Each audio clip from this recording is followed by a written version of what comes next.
Okay, thank you. How are you? Nice live shot. Good to see all of you. Happy Friday. It's great to be back with you. I want to provide an update on President Trump's actions in the wake of the catastrophic air collision that tragically claimed the lives of 67 people at Reagan National Airport on Wednesday night. Everyone in this White House continues to mourn the victims and keep their friends and families in our thoughts and prayers during this unimaginable time. First, within moments of the collision, the president and his newly appointed team were in immediate communication. The president was briefed on Wednesday evening following the crash, again on Thursday morning, and he has continued to receive updates as recovery efforts continue on the ground. The president, as you know, took time to address the nation yesterday afternoon. To deliver accountability, President Trump swiftly signed a memorandum directing an immediate assessment of the Federal Aviation Administration to ensure the federal government is maintaining the highest personnel and policy aviation safety standards. The memorandum directs the Secretary of Transportation and the FAA Administrator to immediately review all hiring decisions and changes to safety protocols made during the prior 4 years, and to take all necessary corrective actions to achieve uncompromised aviation safety. The review will include a comprehensive assessment and reversal of any deterioration in hiring standards and aviation safety standards and protocols during the previous administration. Aviation safety was addressed by President Trump before this tragic collision even took place. On his second day in office, the president signed a memorandum to immediately stop Biden DEI hiring programs and return to non-discriminatory, merit-based hiring. And in 2018, during President Trump's first term, the Department of Transportation announced it would put an end at that time to use the biological questionnaire that was introduced by the Obama administration, which punished skilled applicants. President Trump has long led on the issue of aviation safety, and he will continue to do so. He will continue to deliver on the promises he made to the American people at record speed. The Senate has already confirmed 8 of President Trump's exceptional cabinet nominees, including most recently Transportation Secretary Sean Duffy, as you of course know, EPA Secretary Lee Zeldin, and Interior Secretary Doug Burgum, who is scheduled to be sworn in later today. We expect the Senate to continue quickly confirming the remainder of President Trump's well-qualified nominees in the days ahead. Earlier this week in the East Room, the president proudly signed the Laken-Riley Act into law, surrounded by Laken's loving parents and sister. This common-sense bipartisan law mandates the federal detention of illegal aliens who are accused of theft, burglary, assaulting a law enforcement officer, and any crime that causes death or serious bodily injury, like the animal who murdered Laken-Riley in cold blood. This was the first piece of legislation President Trump proudly signed as the 47th President of the United States, and it will guarantee that Laken did not die in vain. As Laken's mother, Allison, tearfully said during the signing event, President Trump said he would secure our borders and that he would never forget about Laken, and he hasn't. He's a man of his word, and we trust that he will fight for the American people. Those are the words of Laken's mother, and we will never forget them. So to help lock up even more criminal illegal aliens, President Trump signed a memorandum this week to detain them at Guantanamo Bay. This action will expand the Migrant Operations Center at Naval Station Guantanamo Bay to full capacity to provide critical extra detention space for high-priority criminal illegals. Our brave ICE agents continue to arrest more and more of these types of individuals every day in communities across our country. And I have more updates for you. On January 27, 2025, ICE Chicago arrested a citizen of Guatemala who has been convicted of solicitation to meet a child, disturbing, and sentenced to 24 months probation. On January 28, 2025, ICE Atlanta arrested a citizen of South Korea who has been convicted of 9 counts of possession or control of material depicting minors in sexually explicit conduct. On January 28th, ICE New York arrested a Mexican national previously charged by the state of New York for attempted murder and possession of a weapon and assault. And on January 28th, ICE Philly arrested a citizen of Mexico who has been convicted of possession of child pornography. Our message is simple. If you are a criminal, illegal alien, you will be arrested and deported. On another important matter, the nation's report card was released this week, and the news is not good. It showed that U.S. students had record low reading comprehension scores last year. It's National School Choice Week, and in part of the president's commitment to education, he just left a roundtable in the Roosevelt Room focused on this issue with leaders from across the country. The national report card showed that 70% of 8th graders were below proficient in reading, and 40% of 4th graders did not even meet the basic reading levels. This is completely unacceptable to the president, and he continues to take aggressive actions to address this education problem in our country. He signed an executive order this week prohibiting federal funding of the indoctrination of our children, including radical gender ideology and critical race theory in the classroom. The president believes American education should focus on cultivating patriotic citizens who are ready for the workforce.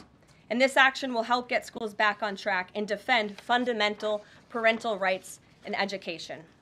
The president also signed a school choice executive order expanding educational freedom and opportunity for families. And in lighter news, but in exciting news, after announcing our briefing room changes on Wednesday, this White House has received more than 10,000 submissions from individuals across the country who are eager to join all of you. We might have to make this room a little bit bigger to do that, who want to participate in our new media seat at a future briefing. So in this seat today, we have the Ruthless podcast. They humbly started by entertaining small audiences on Capitol Hill, but after 4 years, this program has become one of the most influential podcasts in America. They previously reached #1 on the charts and earned over 25 million downloads as they deliver political news with a humorous touch. The hosts are Josh Holmes, Michael Duncan, Comfortably Smug, and the man joining us today, John Ashbrook. So with that, I will take your questions. John, please kick us off. Thank you very much. You know, Karoline, in your first briefing, the media went after this administration for deporting illegal immigrants they claimed were not criminals. The question is, do you think they're out of touch with Americans demanding action on our border crisis? The media out of touch? I think the media certainly is out of touch, and I think that's proven by a number of things, John. #1, there was a New York Times poll that was released prior to President Trump's inauguration by the New York Times, which of course is a legacy media outlet, that showed that 83% of Americans support deporting the individuals that you mentioned, illegal immigrant criminals, especially those who have committed heinous crimes in the interior of our country. And I received a very actually interesting statistic on this front from ICE this week. 97% of the deportations that this administration has made thus far are of individuals who had a removal order from the previous administration, but were never removed from the interior of our country. So this shows that the previous administration was actually defying our laws, and all this administration is doing is simply following the laws, the immigration laws of this great country. Thanks for the question, John. Anything else? No, that's it. Okay, great. Peter. Thanks, Caroline. If President Trump is telling us that air traffic control towers are staffed with unqualified controllers, these DEI hires who never should have been brought on, then it's not safe to fly commercially, is it? The president was asked and answered this yesterday, and he believes that it is still indeed safe, and Americans should feel safe traveling our skies. With that said, two things can be true at the same time, and we certainly have seen the deterioration of federal hiring standards at the Federal Aviation Administration, and the president wants to increase those standards. He wants pilots in this country who have the great responsibility of flying American citizens by the tens of millions every single day to be chosen for that position based on their merit and their skills. And so the administration will continue to prioritize this. Was the air traffic controller in the DCA tower on Wednesday night hired or not fired at some point because of his or her race? That investigation is ongoing. And so when we have updates on the exact individuals who were involved in the collision, including the air traffic controller, also the pilots of the helicopter and others, we will confirm those. I don't want to confirm names from this podium today. We're not in a position to do that. But I will say the president has still rightfully pointed out that there has been problems with the aviation industry over the past several years. And this started under Barack Obama in 2014. And when the president says on Truth Social, the Black Hawk helicopter was flying too high by a lot, it was far above the 200-foot limit, that's not really too complicated to understand, is it? Is he suggesting a helicopter malfunction or a crew error or a crew doing this intentionally? No, the president is simply stating what he said in that True Social post, which is that the helicopter was flying higher than it should have been, which is one of the reasons that led to this collision. And the other reasons for that are still being investigated, and I will let that investigation play out. Kelly.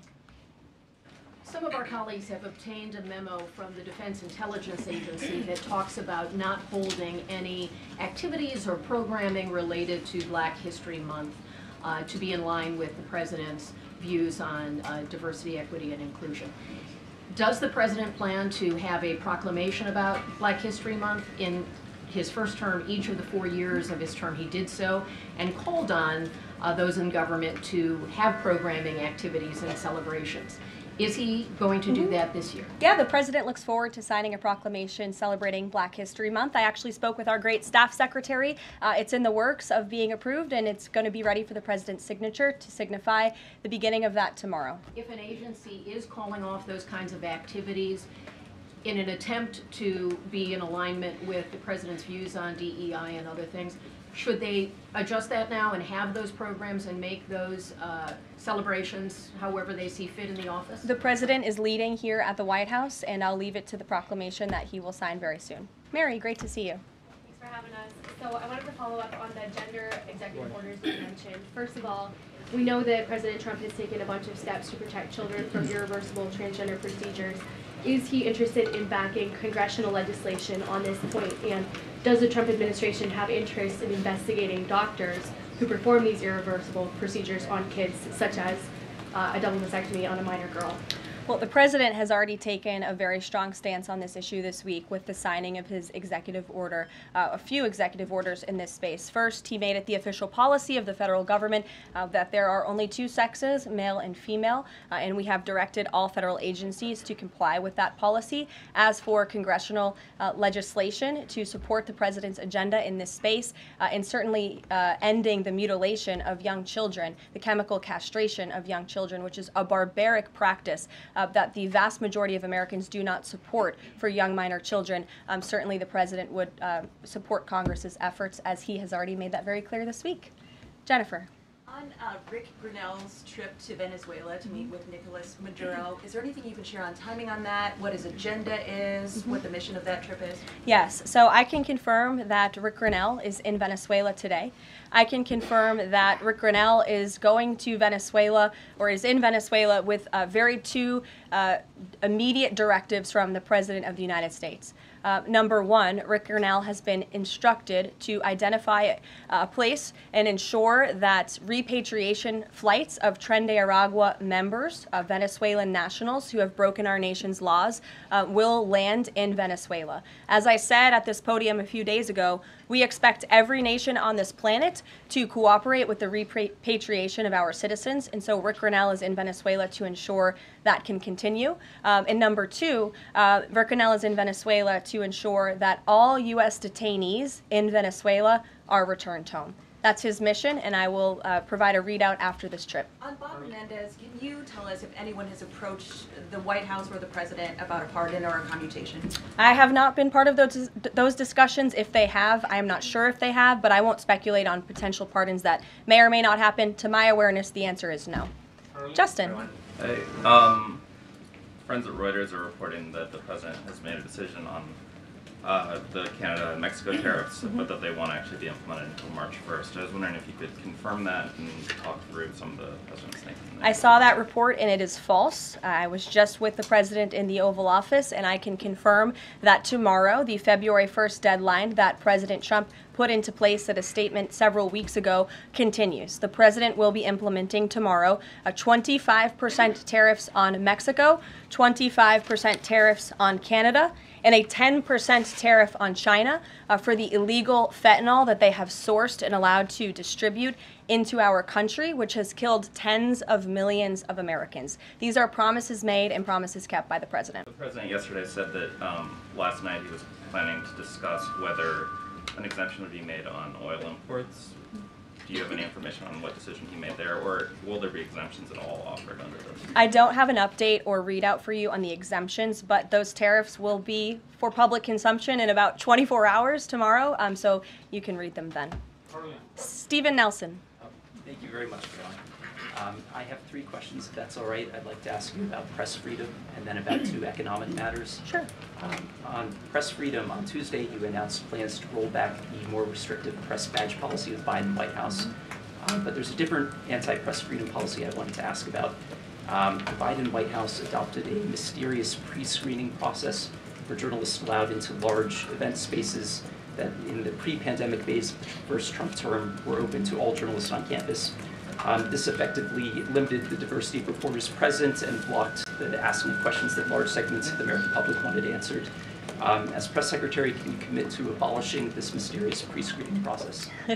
There were a lot of mysterious processes that my team and I have had to unravel over the past 2 weeks that were implemented by the previous White House and in particular the previous press shop here. And so I can commit to a greater access and transparency, which I believe we already have by ensuring that the 440 journalists whose credentials were revoked will be reinstalled. They will get their credentials if they wish to. We've also, of course, opened up a new seat to new media.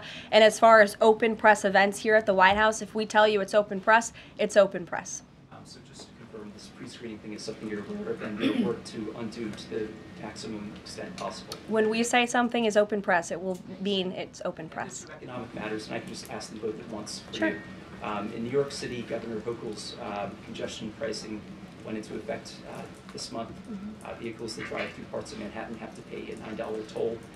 President Trump has made clear his opposition. He said that it's, quote, the most regressive tax known to womankind. Will the administration be trying to block this? And the second question is, millions and maybe tens of millions of Americans who voted for President Trump were excited about his plans to do away with taxes on tips, overtime, Social Security benefits. But there's uncertainty about the timing of this. So can you clarify for them when this is going to happen? And does President Trump want this to be in the first, all 3 of those in the first batch of legislation early this year? Well, to answer your question in one swoop, I will say that President Trump is committed to lowering taxes for Americans, cutting taxes for Americans. As for congestion pricing in New York, I do know that the president spoke with Governor Hochul about that. I don't have any, actions, so to speak, to read out for you on that issue today. Number 2, when it comes to no taxes on tips and Social Security, the president has made it very clear to our allies on Capitol Hill that is a critical piece of this reconciliation package, and he expects that his tax cuts from 2017, which put a lot more money back into the American people's pockets, those must be implemented, and no tax on tips. The president is intent on delivering on that promise, and he will get it done. And overtime also as part of reconciliation? Yes. Sure. Thanks, Caroline. Can you guarantee that those tariffs won't increase prices for Americans, including at the gas pump and the grocery store? I think Americans who are concerned about increased prices should look at what President Trump did in his first term. He effectively implemented tariffs, and the average inflation rate during the first Trump administration was 1.9%. In fact, when President Trump left office, it was 1.4%. So President Trump is going to do everything he possibly can to cut the inflation crisis that the previous administration imposed on the American people, and he will continue to effectively utilize tariffs. If those tariffs do increase prices for Americans, will the administration reverse them? That's a hypothetical question, and the president is intent on ensuring that he effectively implements tariffs while cutting inflation and costs for the American people. And, the media has this way of just looking at everything in a microscope rather than looking at the whole of government economic approach that this president is taking. He will effectively implement tariffs. He's also, as I just answered from Stephen's question, committed to tax cuts. He's also clearly committed, as evidenced by his executive orders, to unleashing the might of our energy industry, which we know will eventually drive down inflation. And all the other economic measures that this president has made will have a Trump incoming economic boom, just like we saw in our first term. And has the White House Sure. found any... Fox Business, yes, Yeah, go ahead. Keep that, Caroline. You're welcome. Justin Trudeau, the Canadian Prime Minister, said today that if the U.S. imposes tariffs, he will respond and he will not relent until the tariffs are removed. Are we seeing the start of a trade war with Canada? I don't think so. I think the president is going to implement those tariffs tomorrow, and he will respond to Mr. Trudeau's comments in due time, I am sure. What type of things have to happen? What does the administration need to see in order to avoid those tariffs? Well, the tariffs are incoming tomorrow on Canada, and the reason for that is because both Canada and Mexico have allowed an unprecedented invasion of illegal fentanyl that is killing American citizens and also illegal immigrants into our country. In fact, I have more language for you right here. Canada, Mexico, and China, which, as I mentioned, President Trump will implement a 10% tariff on China, have all enabled illegal drugs to pour into America. The amount of fentanyl that has been seized at the southern border in the last 2 years alone has the potential to kill tens of millions of Americans. And so the president is intent on doing this, and I think Justin Trudeau would be wise to talk to President Trump directly before pushing outlandish comments like that to the media. If I may, one more. Yes, Lindsay. Can I go back to the plane crash for just 1 second? You're interrupting your colleague, but sure. I'm sorry, I thought you called on me. I called on Lindsay. The president this morning said the Black Hawk helicopter was flying too high. I'm wondering if he's basing that on what he learned from investigators, and if you could offer a little bit more of a window into how he is keeping abreast of this investigation. Sure. Is the NTSB briefing him separately? Is he meeting in the Situation Room? You just sort of offer a window into that. Yeah, the president based that statement on truth, because it is truth and it's fact, and it was relayed to him by the authorities who are overseeing the investigation into this horrific plane collision. And the president, as I said in my opening remarks, continues to be briefed on the collision by everybody across his cabinet, the Secretary of Transportation, the Secretary of Defense, the NTSB, who the commissioner there was in the Oval Office with him yesterday. Lindsay. Lindsay, go ahead. Lindsay, go ahead. Thank you. In recent days, the CIA actually revealed that they do also believe that COVID-19 was from a lab leak in Wuhan, China. How is the president planning on responding to this additional intel from the CIA, and will it impact how he responds to them with tariffs? Yeah, kudos to John Ratcliffe for revealing that truth and that fact to the American people. Many years too late, the Biden administration had a chance to let the American people know the truth about that, and for some reason, they chose not to. I also would just like to point out that several years ago, when I was working in this press shop and President Trump would take to this podium to brief the American people on COVID-19, he suggested that COVID very well may have came from a lab in Wuhan, China. And many members in this very room mocked him for that, said he was spewing conspiracy theories. He was not. We now know that to be the confirmable truth. It took many years for it to come out, but the president was right in this instance again. Sure. Karoline, thank you. I wanted to ask about Secretary Rubio's trip to Panama first. Sure. What did the conversations look like with President Trump on that? The president of Panama says it is, quote, impossible to negotiate over the canal. So what are you expecting from this visit? So I have not been present for Secretary Rubio's conversations with President Trump about the Panama Canal. I have been present for President Trump's own thoughts on the Panama Canal, and you've all seen them as well in his public statements that he has shown. He believes it's unacceptable that the canal is essentially run by the Chinese Communist Party. If you look at both ends of the canal, massive Chinese Communist Party linked companies run the canal. That's unfair to the American people, many of whom lost their lives many years ago building this canal. The American taxpayers are paying millions of dollars for the canal, and the president believes it's in our national interest as a nation for Secretary Rubio to go there and begin these discussions, and that's exactly why he's doing that. Karoline. Sure. Thank you very much, Karoline. Is the United States in the process of pulling out of Syria militarily? Because the president wanted to do that in his first term as well, and he had a lot of pushback from the Pentagon and Congress.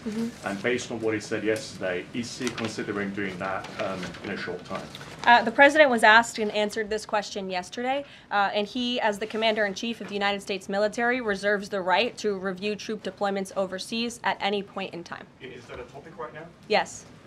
Thank you. Two questions. So we now know that the staffing was not normal at the air traffic tower, and so with the government freezing the hiring of new federal workers and offering buyouts, are you not afraid that more incidents of different kind could happen with less staffing in different agencies? Well, the president is intent on ensuring that we are increasing staffing at these agencies, and that's why he signed a very strong executive order on his second day in office, immediately terminating DEI hiring practices at the FAA. He also, following the tragic crash, as you all know, in the Oval Office yesterday, signed a memorandum directing an immediate assessment of the FAA to ensure the federal government is maintaining the highest personnel and aviation safety standards. And I would also just say there's a cultural piece to this as well. If you are an American who has spent many years studying aviation and you graduate from school and you're an air traffic controller based on skill and merit, and then you apply for a job and you're forced to fill out a biographical questionnaire asking you the color of your skin and asking you where you're from in details that aren't relevant at all to the job description, I think that deteriorates the morale of people in this industry. And if you talk to people in this industry, they'll tell you that. In fact, many of them filed a lawsuit against the FAA a couple of years ago under Joe Biden's administration because they were denied positions because of this DEI hiring practice that was putting identity politics over merit and skills. That's unacceptable. And I think just to put a fine point on this, because this is the third or fourth question I've answered on this subject, when you are flying on an airplane with your loved ones, which every one of us in this room has, do you pray that your plane lands safely and gets you to your destination, or do you pray that the pilot has a certain skin color? I think we all know the answer to that question, and as President Trump said yesterday, it's common sense. Rob Crilly. Yeah, I'd just like to follow up on that last question, actually. Has there been any sort of assurance from the FAA that they will immediately improve staffing levels, given the reports of not normal staffing levels on Wednesday? Oh, absolutely. You had Secretary Duffy here yesterday at the White House at this podium saying that he is on it, and we can all trust that he definitely will be. John Decker. Thanks a lot, Carol. You followed me, right? Yes, I did. Thank you very much. As long as your name's still John Decker. It is, absolutely. Thank you. The president's meeting today with the founder and CEO of NVIDIA. What is that meeting concerning, and who sought that meeting? I don't have details on this. It's a private meeting. It will take place at 2:30 p.m. I'll try to get there in time, and I can let you know after. How's that? On Guantanamo Bay, can you give more details about setting up that detention facility at Gitmo? How will that come about? What's the timing in terms of standing it up? And of course, this has happened before during the Clinton administration. Yeah, that's right. Detainees of Cuban and Haitian descent were both detained at Guantanamo. Are you looking at that model in setting up this detention facility? Secretary Hegseth, I believe, was on television this morning answering this question, and he said that the Department of Defense is already on it. He has directed his agency to ensure that Gitmo is increasing their capacity for beds, and that's exactly what President Trump's executive order did. It directed Secretary Hegseth and also Secretary Noem to expand the Migrant Operations Center at the Naval Station to provide for this extra detention space. And as Secretary Hegseth confirmed this morning, that operation is underway. Sure. Caroline, on the tariffs, can you clarify whether those will actually be going into effect tomorrow, or Yes. whether there might be some lead time? Yes. And are those, they will be going into effect tomorrow? Correct. And are those meant to be in place long term, or is there a scenario in which Canada, Mexico, and China can offer concessions and then they would be removed? At this point, the president has made it very clear those tariffs are going to be implemented and in effect. If the president at any time decides to roll back those tariffs, I'll leave it to him to make that decision. But starting tomorrow, those tariffs will be in place. Sure. Thanks, Caroline. Yes. Can you confirm a report by our friends at the Daily Mail that the British Prime Minister Keir Starmer is going to be visiting the White House in February? And also, if I may, do you have any more details on Netanyahu's visit here next week? Sure. I have not seen that report about the Prime Minister. I can go check back with our friends at the National Security Council and get back to you on that. I can confirm that Prime Minister Netanyahu will be here on Tuesday, February 4th, for a working meeting and visit with the President. And I'm sure you will all be here, very excited to cover that visit. Sure. Daniel. Thank you, Caroline. You're welcome. Back on the Guantanamo Bay subject, specifically, obviously, why does the president feel like that's the best location or a good location to make sure that Americans are safe from violent, illegal migrant crime? Well, it's a really good question, and the memorandum that he signed, the order that he signed, builds on his previous executive actions, obviously, to secure our southern border and deport illegal criminals from the interior of our country. We know that we have an issue with detention space here in the interior, which is a big reason why Congress needs to pass this reconciliation package as quickly as possible to ensure that DHS and ICE have the funding they need to detain these individuals that the administration is very swiftly rounding up and deporting, arresting and deporting these illegal immigrant criminals. And so the president feels it's an appropriate place. Taxpayers are already funding it. The space is there. Why not use it? And the Secretary of Defense, as I said, is working on that as we speak. Sure. Yes. Thank you so much for having me here and answering a question. So I want to talk more about the success that ICE is having finding these violent criminal aliens, some of them being sexual predators. But my friend Ben Bergquam reports that the Chicago mayor and the Illinois governor are preventing ICE agents from going into jails and prisons to enforce detainers against illegal aliens. In Maryland, the Attorney General has also put out a memo hindering local police cooperation with ICE. Does the administration have any comment on leftist state and local officials defying ICE and Trump's deportation efforts? Yeah, I think it's very interesting that Democrat officials in these cities who have been completely overrun and overwhelmed by illegal immigrant criminals would refuse support and help to cure this problem that has especially taken over their cities. I guess they don't want to admit they've been wrong with their sanctuary city policies. I'm not sure. You'll have to ask them about their intentions. But they would be very wise to comply with this administration because this administration is hell-bent on enforcing our nation's immigration laws. And this administration will continue to arrest and detain and deport illegal migrant criminals. And what we won't do is defy our nation's immigration laws like the previous administration who had these orders of removal on illegal immigrants across the country and were refusing to execute on them. We will continue to remove illegal criminals from our nation's interior. Are these sanctuary city leaders, are they violating the law? I would certainly think so. I'd have to check back on which specific law they're violating, but certainly if they're not enforcing our nation's immigration law, sounds like they are breaking the law. And I would also add that their constituents don't approve of that. You've seen residents in Chicago show up at their city council meetings infuriated with their leadership in that city because they are working very hard to provide for their families. They want public safety and law and order, and their officials have abandoned those very basic American principles in these cities. And the American people want law and order. It's, again, an overwhelmingly popular policy to deport illegal criminals from our nation's interior, and this administration will continue to affect that goal. Sure. Sure. A question on Colombia. We just interviewed Colombian President Gustavo Petro, and he insisted that he's not going to take any Colombian deportee from the U.S. if they arrive in South America handcuffed. How this administration responds to that? When did the Colombian president make those remarks? Today. Okay. For an interview with us at Univision. Well, I will share those with the President of the United States, and I will get back to you on his response. What happens if Nicolas Maduro? Caroline, there are more than 150,000 disabled Americans who are working today. The president talked a lot yesterday about hiring the best and the brightest to work in the federal government.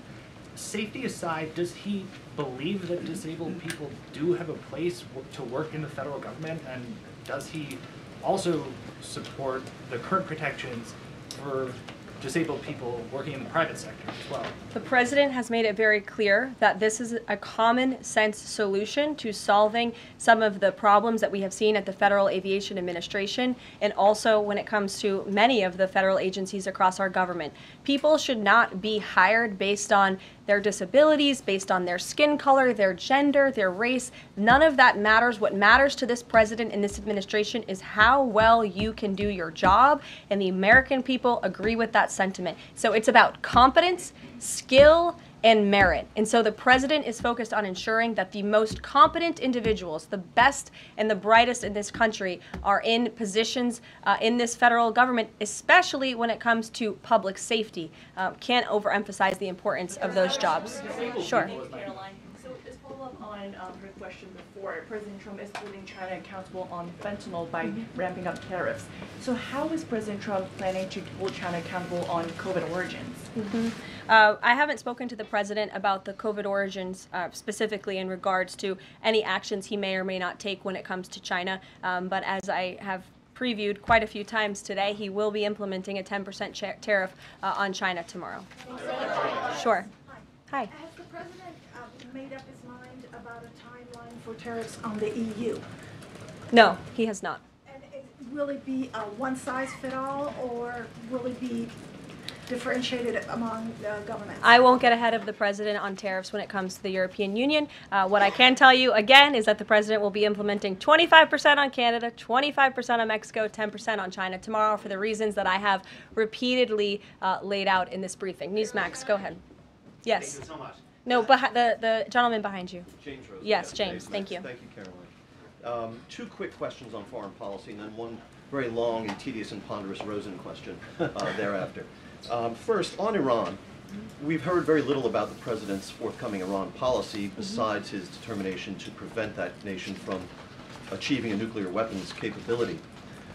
Is it the president's objective, short of the use of U.S. military force, to use the broad array of his powers to try to hasten the end of the Iranian regime? I think the president has actually made his position on Iran very clear, and he made that clear when there were the negotiations about the ceasefire, which we know obviously is now in place, and the deadline on that ceasefire has continued. He said that Hamas and Iranian-backed terrorists would have hell to pay if that ceasefire didn't move forward, and then quickly thereafter it did. I also do have news on the hostage front, which I'm very surprised nobody asked about this because it is big news story, and the White House applauds the release of 8 additional hostages from Hamas captivity, thanks to the ceasefire deal secured by President Trump.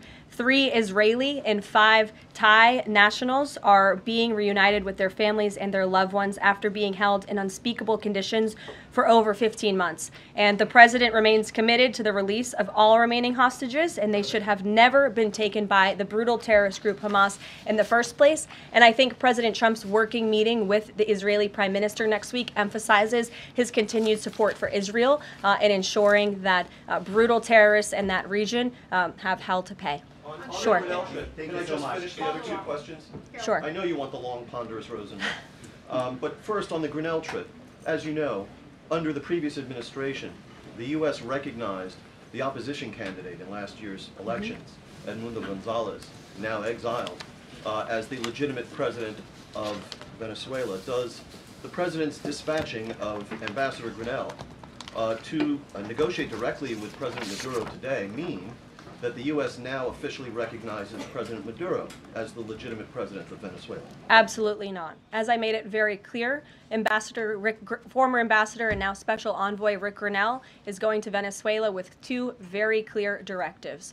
Make sure that Tren de Aragua members, of which there are 400 currently in custody, are repatriated back to Venezuela, and that all United States detainees return home. Thank you very much, guys. Just on the president's use of language in this room yesterday, sure. And without seeking to cast myself as some kind of moral exemplar because it's rather late in the day to try. Nonetheless, this was an event yesterday that began with a moment of silence for the victims of the air crash and the president's own invocation of, quote, a loving God. And then he uncorked that expletive to insult a former cabinet officer. It was the same expletive that I saw him use in the East Room in 2020 when he famously held up the Trump acquitted headline. My question is, if you could shed any light for us on how the president perceives his use of public profanity, which is a practice that certainly sets him apart from all of his predecessors.